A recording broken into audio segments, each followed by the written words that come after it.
Okey, untuk video keseluruhnya kita akan melihat analisis AEY dan iaitu analisis selalu setengah-setengah dimatrikulasi dipanggil AEAS, Aggregate Expenditure Aggregate Supply. Y itu sebenarnya adalah sama dengan aggregate supply, iaitu national output.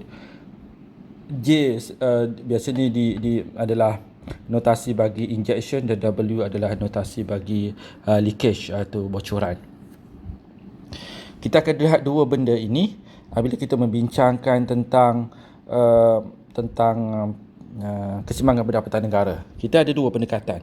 Yang pertama mungkin kita katakan dengan AE, pendekatan AEY atau setengah-setengah tempat menggunakan AEAS. Apa maksud AEY? Nanti kita akan lihat bagaimana kaedahnya. Kalau AE kita ketahui bahawa aggregate expenditure fungsinya seperti video yang lepas, kita melihat bahawa AE ini terdiri daripada C, penggunaan isi rumah pelaburan oleh syarikat swasta ataupun firma, dan perbelanjaan kerajaan.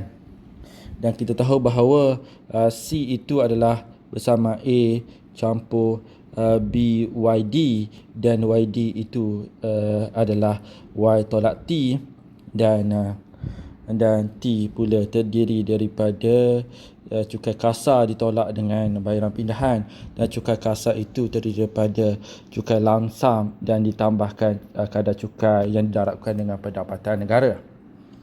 Okey, ini AE.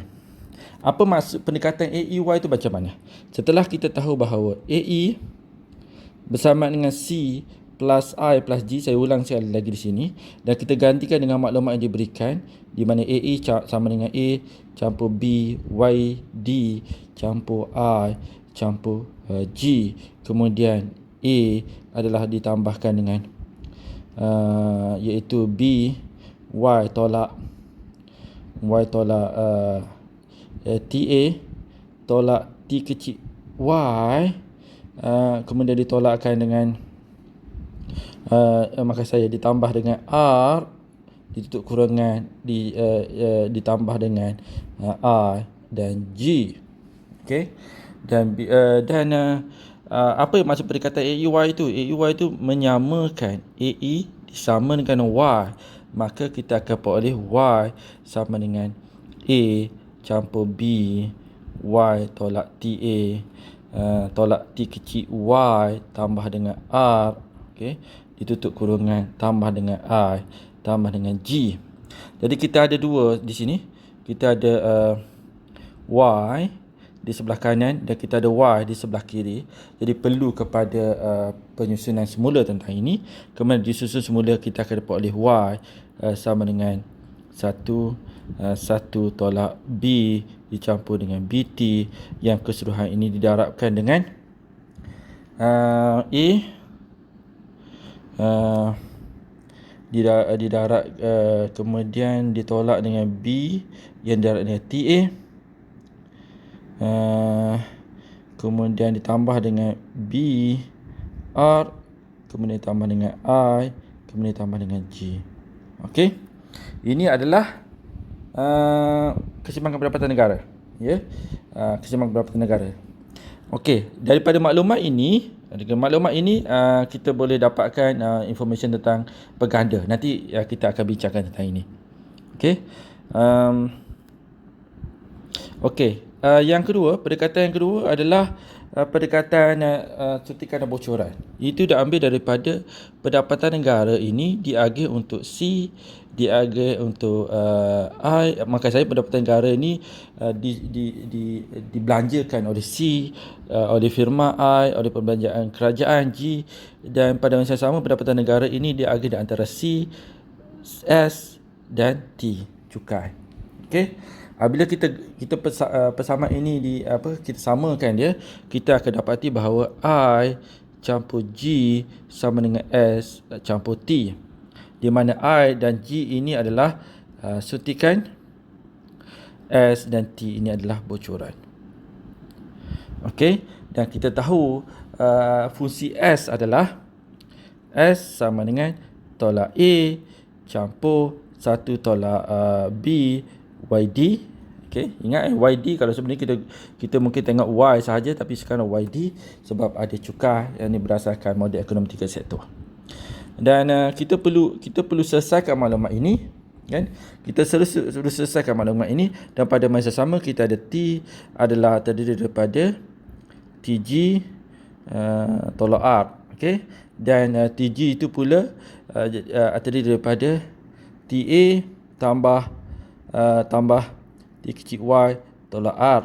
Okey, jadi bila kita bercakap tentang S campur T, iaitu komponen bocoran, itu kita akan peroleh S campur T adalah terdiri daripada tolak A campur 1 tolak B kurangan YD dicampurkan dengan TA tolak maka saya tambah T kecil y tolak R. Jadi perkara ini perlu diselesaikan, okey, untuk memperoleh fungsi bocoran. Okey, setelah kita peroleh fungsi bocoran begini, okey,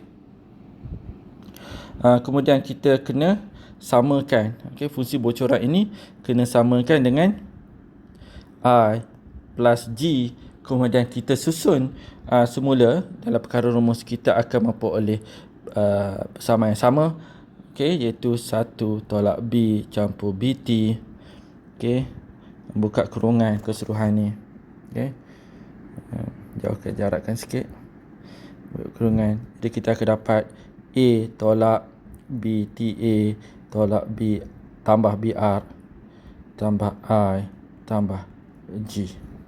Okey, jawapannya sepatutnya sama, okey, jawapan mesti sama.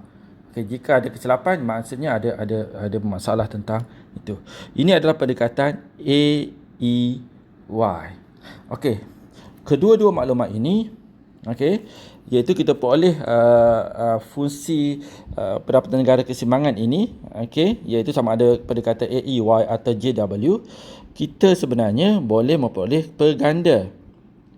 Kita boleh memperoleh maklumat perganda, iaitu perganda ini mengukur, kan, dia menggambarkan satu ukuran perubahan Y disebabkan perubahan dalam komponen AE. Okey, jadi perubahan Y disebabkan oleh perubahan dalam ini komponen AE. Dan kita tahu komponen AE itu boleh jadi A, I, G. Ini adalah komponen AE, dan kita mungkin ada R, kita akan ada TA. Okey, ini adalah komponen AE. Jadi cara mudahnya kita boleh dapat perganda perubahan Y bahagi perubahan A. Ini adalah sebenarnya perganda perbelanjaan penggunaan autonomous, iaitu kita peroleh daripada, okay, saya guna color yang berbeza. Okay, cuba kita tengok sini, kita dapat A kat sini, kan, dan ini bukan A, okay, dari sini A dan didarabkan dengan baki ini. Okay, jadi kita akan peroleh iaitu perganda A bersama dengan 1 tolak B campur BT. Okey, perganda A, perganda I atau perganda G adalah sama. Perganda A, perganda I, perganda G adalah sama. Ingat tu, tetapi perganda yang lain, perubahan Y bahagi perubahan R, kita akan peroleh, ini jawapannya. Untuk perganda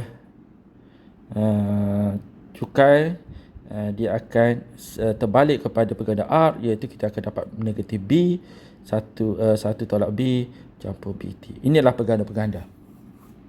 Okay, maklumat perganda ini kita peroleh berdasarkan kepada maklumat yang diberi nanti. Okay, dalam contoh yang awak boleh lihat dalam video yang keseterusnya adalah contoh-contoh bagaimana menggunakan maklumat-maklumat yang diberi dalam soalan. Terima kasih.